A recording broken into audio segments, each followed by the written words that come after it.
کہ ایک صحابی اپنے بھائی کو کہہ رہے تھے اتنی حیا کی بھی ضرورت نہیں ہے، تو نبی علیہ السلام نے ان کو منع کر دیا، کیا کہہ رہے ہو تم، خاموش ہو جاؤ، حیا کی تو ضرورت ہے، اس کی تلقین کی ضرورت ہے۔ حیا کی وجہ سے انسان کے قول اور فعل میں، شخصیت میں ایک نکھار اور ایک وقار پیدا ہو جاتا ہے، ایک کشش آ جاتی ہے، اور وہ اللہ رب العزت کے ہاں مقبول بن جاتا ہے۔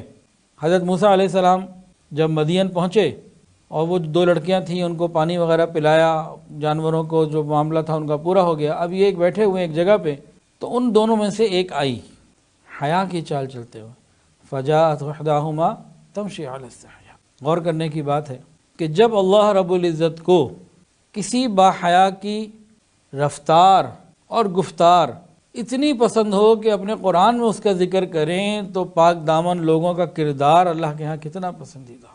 ہمیں کردار کو بنانے کی ضرورت ہے۔ قرآن مجید میں اور حدیث مبارکہ کے اندر حیا اور پاک دامنی کی بہت بہت فضیلتیں بیان کی گئی ہیں۔ اللہ رب العزت نے اجر عظیم کا وعدہ کیا ہے۔ جب بڑے کسی بات کو بڑا کہہ دینا، وہ واقعی بہت بڑی ہوتی ہے۔ دیکھیں غریب آدمی ہے، اس کی سیلری ہے 15,000 روپے مہینہ، وہ کسی کو کہے جی میں تمہیں بڑا انعام دوں گا۔ ایک ایسا آدمی ہے، اس کی آمدنی ہے 15 لاکھ روپے مہینہ، وہ کسی کو کہے میں بڑا انعام دوں گا۔ اور کوئی وقت کا بادشاہ ہو، وہ کہے جی میں بڑا انعام دوں گا۔ تو تینوں نے لفظ ایک ہی بولا، بڑا انعام دوں گا، بڑا دوں گا، بڑا دوں گا۔ تو کیا مطلب ہوا؟ ہر آدمی اپنے مرتبے کے مطابق بڑا دے گا نا۔ تو اللہ رب العزت اللہ رب العزت ہیں، جس چیز کو وہ بڑا اور عظیم فرما رہے ہیں اس کا معاملہ تو پھر کچھ اور ہی ہوگا۔ تو حیا اور پاک دامنی والوں کو عظیم اجر کا وعدہ قرآن مجید میں، والحافظین فروجہم والحافظات والذاکرین اللہ کثیرا والذاکرات اعد اللہ لہم مغفرہ، اعد اللہ لہم مغفرہ واجرا عظیما۔ عظیم اجر کا وعدہ اللہ فرما رہے ہیں، ان کو ثواب بھی ملے گا اور مغفرت بھی ملے گی۔ ثواب سے مراد کیا ہے؟ ذرا سنیں۔ دنیا اور آخرت کی برکتیں ان کو ملیں گی، دنیا کی برکتیں اور آخرت کی نعمتیں، یہ ثواب۔ مغفرت سے کیا مراد ہے؟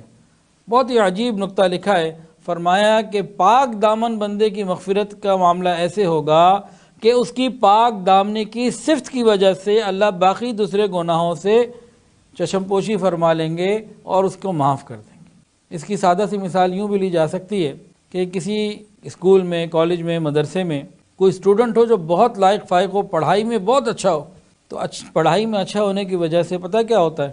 بعض مرتبہ استاد ان کی دوسری کمیوں کو، کوتاہیوں کو نظر انداز کر دیتے ہیں کہ پڑھائی میں اچھا۔ تو بالکل اسی طرح جو حیا اور پاک دامنی میں جس کے پورے نمبر ہوں گے، اللہ رب العزت باقی گناہوں کو اس کو نرمی کا معاملہ فرمائیں گے اور اس کی مغفرت فرما دیں۔ حیا اور پاک دامنی کی وجہ سے فلاح بھی ملتی ہے، فلاح، حی علی الفلاح، او فلاح کی طرف۔ قرآن مجید کے اندر آتا ہے قد افلح المؤمنون، اور یہیں پہ آگے آتا ہے والذین هم لفروجہم حافظون۔ چند صفات کا اور بھی ذکر ہے، لیکن اس میں حیا اور پاک دامنی کا بھی ذکر ہے۔ اللہ تعالیٰ فرماتے ہیں کہ یقیناً پاک دامن رہنے والوں کو فلاح ملے گی، پا چکے ہیں وہ فلاح۔ فلاح کسے کہتے ہیں؟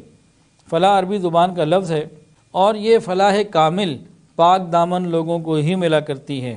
اور فلاح کہتے ہیں ایسی کامیابی کو جس کے بعد ناکامی نہ ہو، ایسی خوشی کو جس کے بعد کوئی غم نہ ہو، اور اللہ رب العزت کے ہاں ایسی عزت کو جس کے بعد ذلت نہ ہو۔ اور حدیث کے اندر نبی علیہ السلام نے انتہائی واشگاف الفاظ میں لاؤڈ اینڈ کلیئر کھلا قریش کے نوجوانوں کو خطاب کر کے فرمایا، یا شباب قریشن، اے قریش کے نوجوانوں زنا مت کرو۔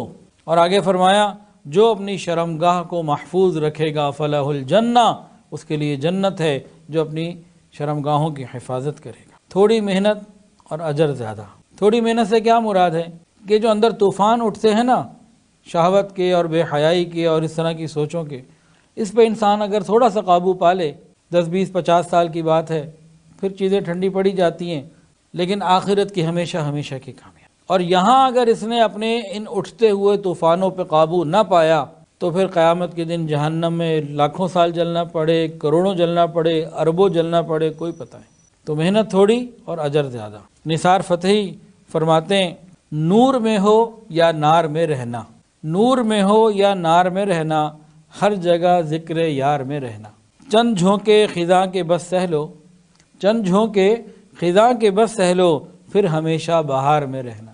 دنیا میں فرمایا کہ نور میں رہنا ہو یا نار میں رہنا، یعنی آسانیوں میں رہنا اور سکون کے اندر، یا دنیا کی تکلیفوں اور غموں اور آزمائشوں میں رہنا، یہ چند خزاں کے جھونکے ہیں، یہ گزر ہی جائیں گے، موت آ ہی جائے گی، پھر آگے بہار ہی بہار۔ پاک دامن لوگوں کے لیے آگے بہار ہی بہار ہے۔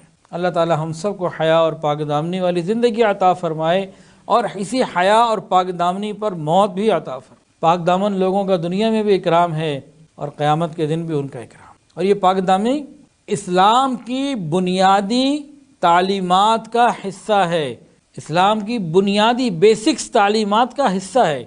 روم کا ایک بادشاہ تھا ہرقل، اس کے پاس حضرت ابو سفیان رضی اللہ تعالیٰ عنہ تشریف لے گئے، لیکن اس وقت تک آپ مسلمان نہیں ہوئے تھے، اور اس وقت آپ بہت بڑے دشمن اسلام تھے اور مسلمانوں کے خلاف غزوہ احد میں آئے، کتنی جنگوں میں آئے۔ تو قیصر روم نے ان سے ایک سوال پوچھا کہ جن نبی کا تذکرہ ہو رہا ہے وہ تمہیں کس چیز کی تعلیم دیتے ہیں؟ یہ بخاری شریف کی روایت ہے۔ تو انہوں نے ایک غیر مسلم سیدھے سادے الفاظ میں تعلیمات نبوی کا خلاصہ ایک بادشاہ کے دربار میں پیش کر رہا ہے۔ تو جچے تلے الفاظ ہوتے ہیں نا، کیلکولیٹڈ۔ تو انہوں نے کیا بتایا؟